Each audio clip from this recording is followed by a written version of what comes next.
प्रमिला ताईंना आलेला अनुभव नक्की वाचा. मित्रांनो, आपण सर्वजण हे स्वामी भक्त आहोत. स्वामींची सेवा आपण अगदी मनापासून करत असतो. स्वामी आपल्याला कोणत्या संकटामध्ये कधीही एकटे सोडत नाहीत हे आपल्याला माहीतच आहे. आपण संकटांना कधीही घाबरायचे नाही, तर त्याला आपण उलट धैर्याने सामोरे जायचे आहे. कारण संकटांमधून बाहेर काढायला आपले स्वामी आपल्याला मदत करत असतात व काही झालं तरी आपण स्वामींना आपले सर्व अडचणी सांगतच असतो. मित्रांनो, स्वामींना प्रसन्न करून घेण्यासाठी काहीजण जप करत असतात, मठामध्ये जात असतात, वेगवेगळे उपवास करत असतात किंवा पारायण देखील करत असतात. हे सर्व करून काही जणांना त्याच्या अनुभव येतात, तर काही जणांना अनुभव येत नाहीत. तर मित्रांनो, असाच आज आपण एका ताईला आलेला अनुभव जाणून घेणार आहोत.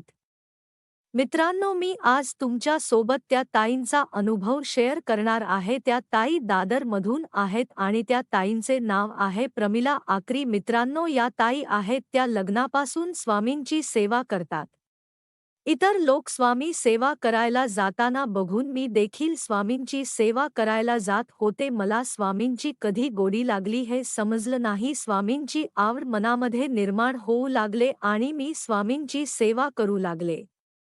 स्वामी सेवेमध्ये येऊन मला बरेच वर्षे होऊन गेली, तरीही मला स्वामींची प्रचिती आलेली नव्हती. मी फक्त ही सेवा करत होते, कारण ही सेवा करताना मला एकदम शांत वाटत होतं. या सेवांमुळे माझ्या सर्व अडचणी देखील दूर झाल्या आहेत. माझ्या घरी सर्व काही सुखाने व आनंदाने सर्व चालू होतं. मात्र एके दिवशी माझा मुलगा हा खूप आजारी पडला. अगदीच त्याचं 10वीचं वर्ष चालू होतं आणि त्याला खूप मोठा आजार झाला होता. त्याला अनेक दवाखान्यामध्ये घेऊन गेलो, भरपूर पैसे देखील खर्च केला. गोळ्या, इंजेक्शन, खूप वेगवेगळ्या प्रकारचे दवाखाने देखील झाले, तरी देखील त्याची तब्येत बरी झाली नव्हती. त्याला अनेक बाबा, साधुसंत असे वेगवेगळे प्रकारे जे लोक सांगतील ते मी माझ्या मुलासाठी केलो, तरी देखील त्याचा फरक जाणवला नाही. अगदी वाटेल तेवढे पैसे मी माझ्या मुलासाठी खर्च केले होते, मात्र कशामध्येच मला फरक देखील जाणवला नाही. आता काय करावं हे देखील मला सुचेना. स्वामींची सेवा तर चालूच होती. स्वामी सेवा, स्वामी पारायण हे नेहमी करतच होते, पण असं म्हणतात की स्वामी आयुष्यामध्ये येऊन आपली एकदा तरी परीक्षा घेतातच. अगदी तसंच माझ्यासोबत देखील घडलं. स्वामी माझी परीक्षा घेत होते, पण या परीक्षेमध्ये मी भरकटत होते. 2 वर्षांमध्ये माझ्या मुलाचा त्रास हा काही कमी झाला नाही. त्याला होता तसाच त्रास होत राहिला आणि मी रागामध्ये स्वामी सेवा सोडण्याचा विचार केला. 8 दिवस मी स्वामींचे नाव घेतलं नाही, की स्वामींची पूजा केली नाही, स्वामींचा कोणता जप देखील नाही केला. कारण इतकं करूनही माझ्यासोबत असं घडलं, तर स्वामी सेवा करून उपयोग काय असं मला वाटलं. मग स्वामी या जगामध्येच नाही असा माझा पूर्ण समज झाला होता.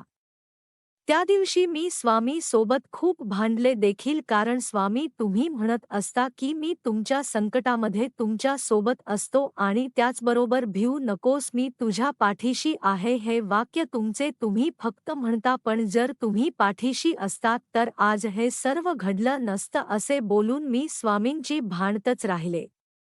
स्वामींची मूर्ती रागाने मी अगदी कापडात गुंडाळून कपाटामध्ये ठेवून दिलो आणि 8 दिवस झाले. 8 दिवसानंतर माझा मुलगा अचानक सिरियस झाला आणि 8व्या दिवशी स्वामी चक्क माझ्या मुलाच्या रूपामध्ये येऊन ते माझ्याशी बोलत होते. श्वास गुदमरतोय, मला कपाटातून मोकळं कर, मला त्या कापडामधून बाहेर काढ असं म्हणत होते.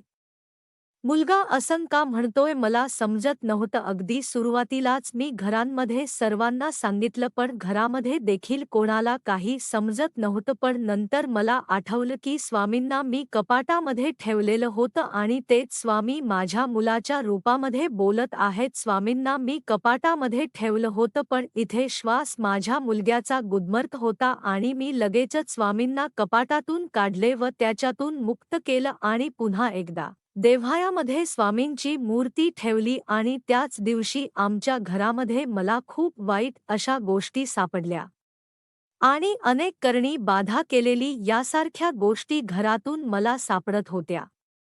मला लगेच समजलं की आमच्या घरातीलच एका व्यक्तीने माझ्या मुलग्यावर अशी बाधा केली होती आणि त्याच्यामुळेच त्याला इतका त्रास होत होता. मी अनेक भटजीकडे देखील गेले पण त्याचा काही फरक जाणवला नाही. शेवटी मला एका ब्राह्मणाने सांगितलं की तुम्ही जितके देवांना मानतात त्या देवांची तुम्हाला उपासना करायची आहे आणि ही उपासना अजून वाढवा आणि याच्यामधूनच तुम्हाला काहीतरी मदत होईल.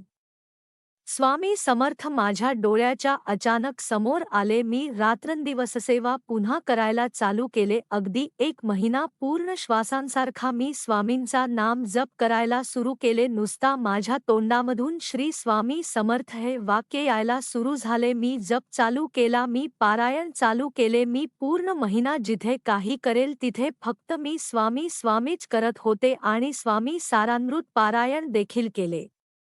कारण माझ्या मुलाचा जीव वाचवण्यासाठी मला काहीही करायचं होतं आणि 1 महिना झाला. त्या दिवशी गुरुवार होता आणि पौर्णिमा देखील होते. त्याच दिवशी माझ्या घरामध्ये चाफ्याची फुले देखील पडली होती आणि चाफ्याची फुले ही स्वामींना खूप आवडतात हेही तेव्हा मला माहिती नव्हतं. आम्ही कधी कोणतीच फुले स्वामी समोर ठेवत नव्हतो. माझ्या मिस्टरांना डार्क स्मेलचा सतत त्रास होतो. त्याच्यामुळे मी घरामध्ये अगरबत्ती देखील लावत नाही. पण त्या दिवशी चाफ्याची फुले घरामध्ये अचानकच पडली. त्यावेळेस घरामध्ये सर्वांनाच काहीच समजेना, काहीच कळायला मार्ग देखील दिसेना आणि ती फुले माझ्या मुलग्याच्या डोक्याजवळ अगदी जास्त प्रमाणामध्ये होती. आणि त्या दिवशी मग आम्ही स्वामींच्या केंद्रामध्ये जाऊन चौकशी केली आणि आमच्या सोबत आत्तापर्यंत जे काही घडलं ते सर्व मी त्या केंद्रामधल्या स्वामींना सांगू लागलो. आणि तेव्हा केंद्रामधून आम्हाला असं समजले की ही फुले स्वतः स्वामींनी तुमच्यासाठी तिथे दरवाजामध्ये टाकली होती. त्या दिवशी अगदी माझा मुलगा पूर्णपणे मरणाच्या दारामध्ये होता. तो उठत नव्हता. ज्या मुलाला भयंकर त्रास होत होता आणि तो उठून बसला व पहिल्यासारखे चालू देखील लागला व सर्वांशी बोलू लागला, हसू लागला. जसा तो पहिला होता तशाच प्रकारे तो पूर्ण गोष्टी वागायला लागला. आमच्या आयुष्यामध्ये ही जी गोष्ट घडली ती दसरा किंवा दिवाळीपेक्षा मोठी होती. आम्हाला वाटले की पुन्हा दुसऱ्या दिवशी माझ्या मुलाला आणि काहीतरी पुन्हा हा आजार त्याला होईल म्हणून आम्ही खूप घाबरत देखील होतो. दुसरा दिवस उगवला आणि त्याचबरोबर आणखी कित्येक दिवस जरी गेले तरी माझा मुलगा आहे तसाच राहिला. त्याला कोणताही आजार पुन्हा झाला नाही व त्याला कोणताही त्रास पुन्हा झाला नाही व तो आम्हाला दिसला देखील नाही. स्वामी कृपेने आमच्या आयुष्यामध्ये हा मोठा चमत्कारच घडून आला होता. खरं तर इतक्या दिवसांपासून मी जी सेवा करत होती ती सेवा आज फळाला आली असं मला वाटलं. तर मित्रांनो, असा होता माझा हा स्वामी अनुभव.